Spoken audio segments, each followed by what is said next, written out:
So I know you guys have been studying the book of James, and the passage we're going to look at today from James chapter 5 deals with a lot of these issues of justice. I'll read from James chapter 5, starting in verse 1. Now listen, you rich people. Weep and wail because of the misery that is coming to you. Your wealth has rotted, and moths have eaten your clothes. Your gold and silver are corroded. Their corrosion will testify against you and eat your flesh like fire.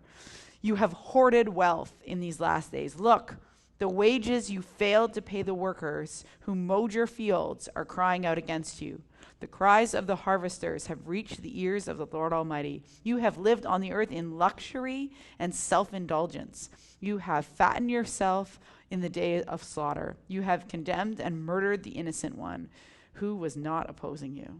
Now we can all go and be very encouraged today with that cheery verse.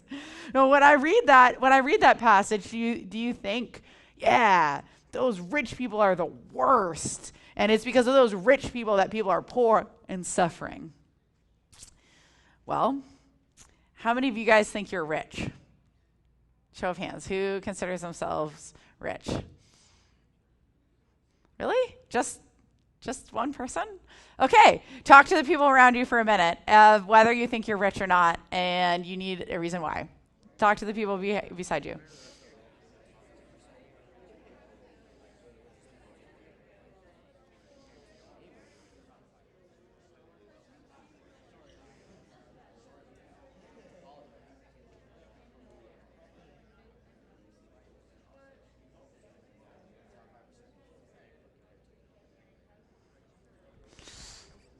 Okay, wrap it up in 5 seconds. Okay, now I'm going to ask you guys again, based on your conversation, maybe someone changed your mind. How do you guys think you're rich? Okay, I heard a lot of words like compared to the world and in Canada and a lot of the word percentage. And so let's go to the data because I am a math teacher. And so I love that. If you can go to the first slide there. Yes. Okay, so the top 10% of people in Canada earn 80,000-ish or more. Top 5%, 120, and in the top 1% if you're over $200,000. Now, that probably doesn't mean a lot to you guys. Please don't, no shows of hands and no saying anything out loud. But like, the best way to understand where you are in Canada is think about the average of your two parents' incomes. Because obviously you make maybe a few $1,000s a year at this point because you're in school. But to understand where you are in the income bracket, you can think of what your parents make, take the average of their two incomes, and probably a lot of you are definitely in the top 10%, right? And if you don't understand what your parents make, that's probably a good question to ask them.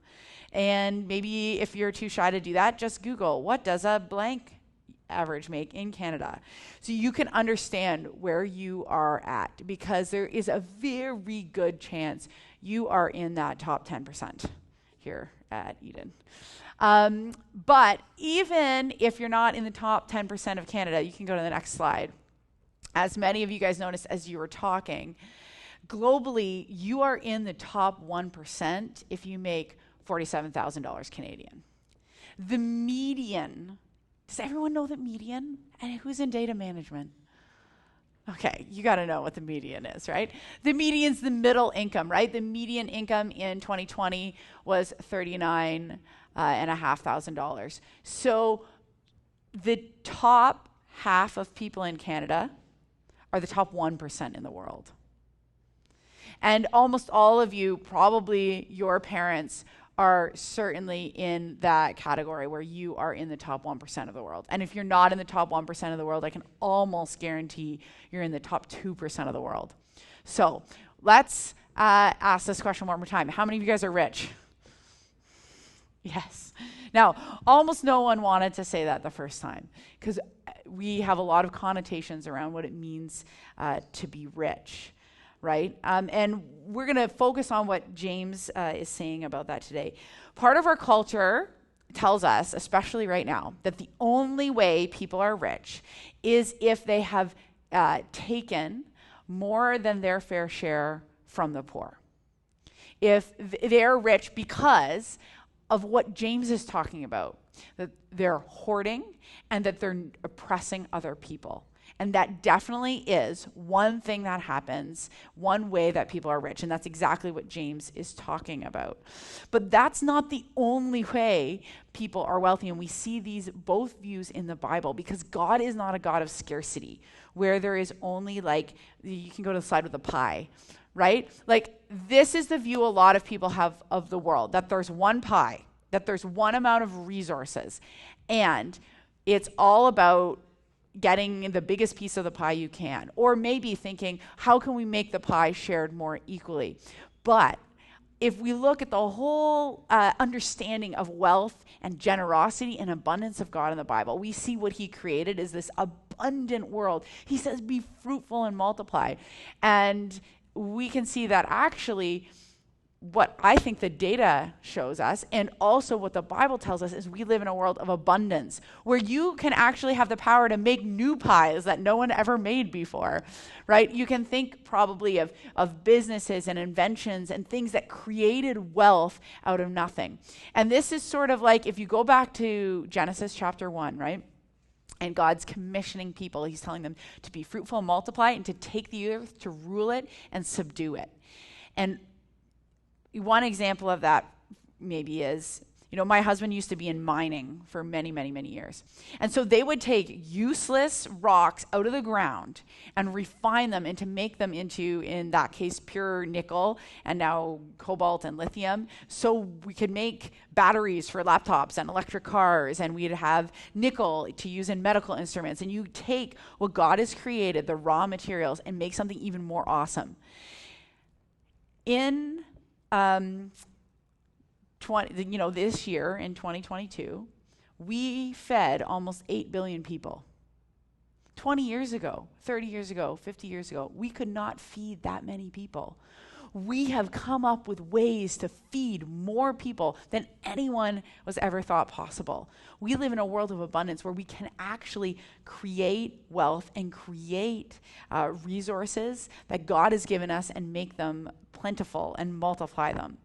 I'm going to tell you one story that I love of someone who was wealthy, who used their wealth for God's kingdom.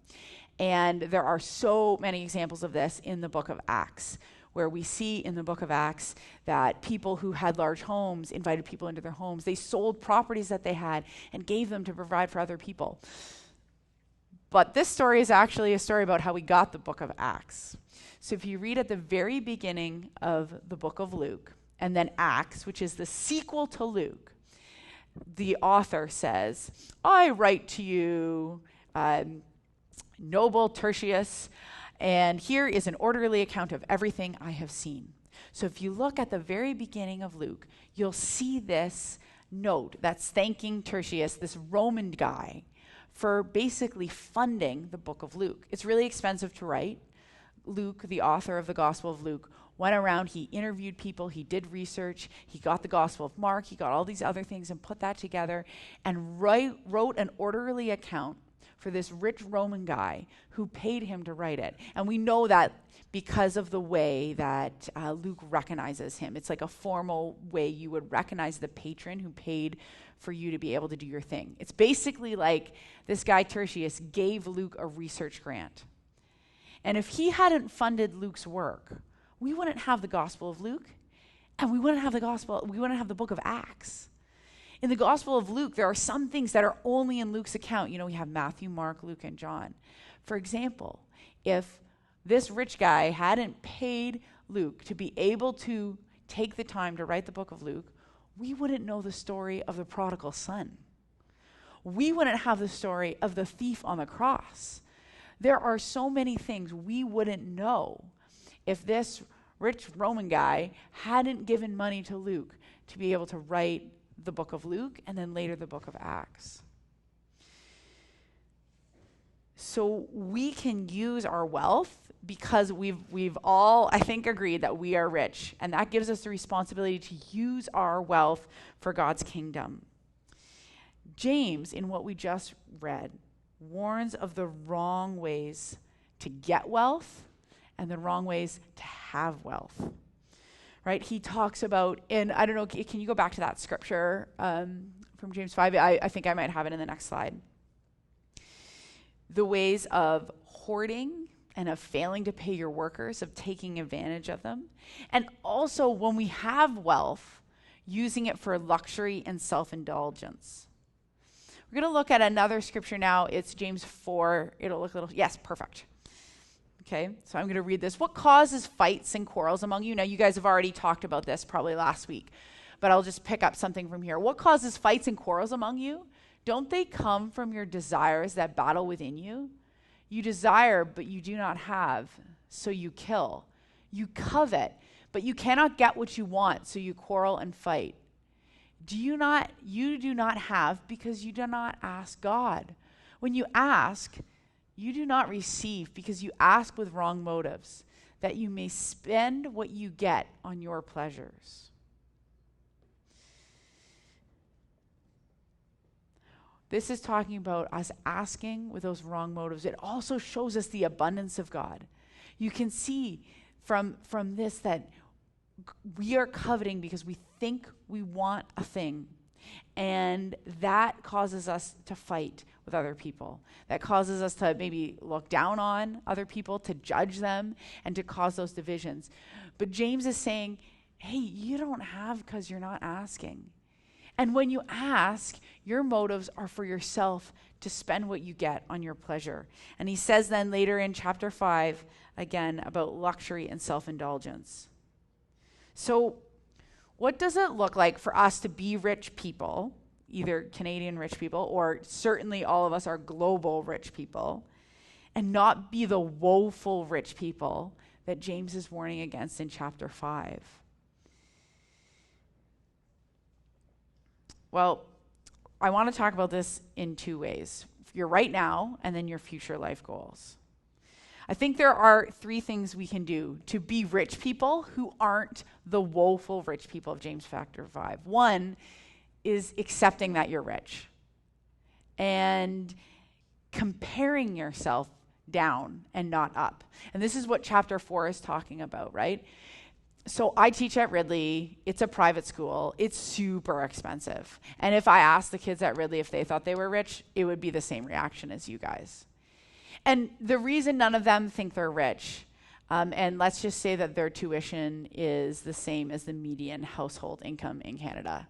So half of people in Canada, the median household income is $70,000. That's tuition for a boarder at Ridley. Okay, so we're talking about their school tuition is more than what half of people. And now you're all judging them. You all are, right? In your minds, this is what we do. We compare ourselves to other people. But they don't think they're rich because their roommate is a person who's like way, way, way richer than them. Or they know this friend on their sports team that's like way, way, way richer than them. So they say, well, I'm not rich. That person's rich.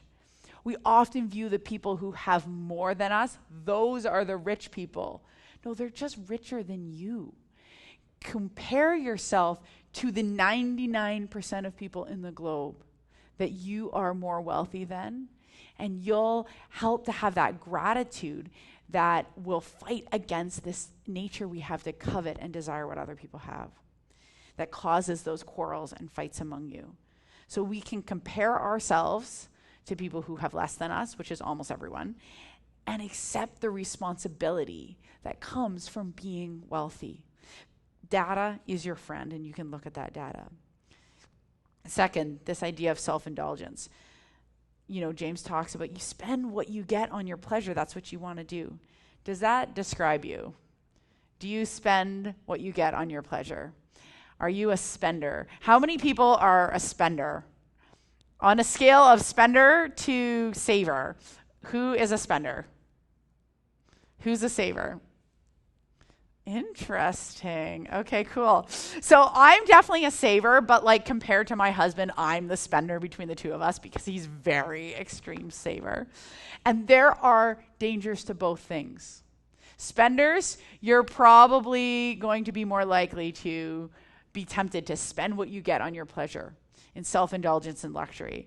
And savers, our temptation is to hoarding, to keeping and saying, like, I've got to have this, I got to keep it, because then I'll be safe in the future. Then I'll have enough to do this or that or the other thing. And so James is convicting us on both ends, whether you tend to be a hoarder or you tend to be a spender. So what can we do about that? Well, when we read the text, you would just want to go back to the James chapter 5 text for a second. Yeah. Okay, let's look at a little quiz time. Let's look at a couple words in here. Your wealth has rotted and your moths have eaten your clothes. Your silver and gold has corroded. Does this remind you of any other part of the Bible? Something Jesus said. Moths and rust destroying. Anybody recognize that wording or those allusions? So James actually throughout a lot of his book, he's riffing on the Sermon on the Mount. So Matthew chapters 5 and 6, the big, famous corpus of Jesus' teaching. He's riffing on that a lot in James. Probably other speakers have maybe mentioned that. And so here, he's actually referencing Matthew. So if you want to go forward, Luke, I think in a couple slides. So do not store up for yourself treasures on earth where moth and vermin destroy and where thieves break in and steal, but store up for yourselves treasures in heaven where moth and vermin do not destroy and where thieves do not break in and steal. For where your treasure is, there your heart will be also. And I think as I'm realizing I'm running out of time here, sorry, I will wrap this up very quickly, that this is the antidote to self-indulgence and luxury. But having our treasures, where our treasures are, that's where our heart's going to be. When our treasures are in serving other people and serving God's kingdom, like the example of Tertius paying for the book of Luke and Acts, or so many other things, then we won't be part of that woeful rich. Our wealth will be used for God's kingdom and not for our own luxury and self-indulgence. So you're rich, be grateful for it. And look at how instead of hoarding and using your wealth for self-indulgence, even right now and in your future, you can turn that for other people, because when you spend your wealth and your time on other people, that's where your heart's going to go. And I'm just going to pray, and then I think Ethan has a couple quick announcements. Father, thank you for how richly we've been blessed. Thank you that we don't have to feel guilty or ashamed of that, but we can rejoice in the blessings you've given us, and then we can use that to benefit other people and benefit your kingdom.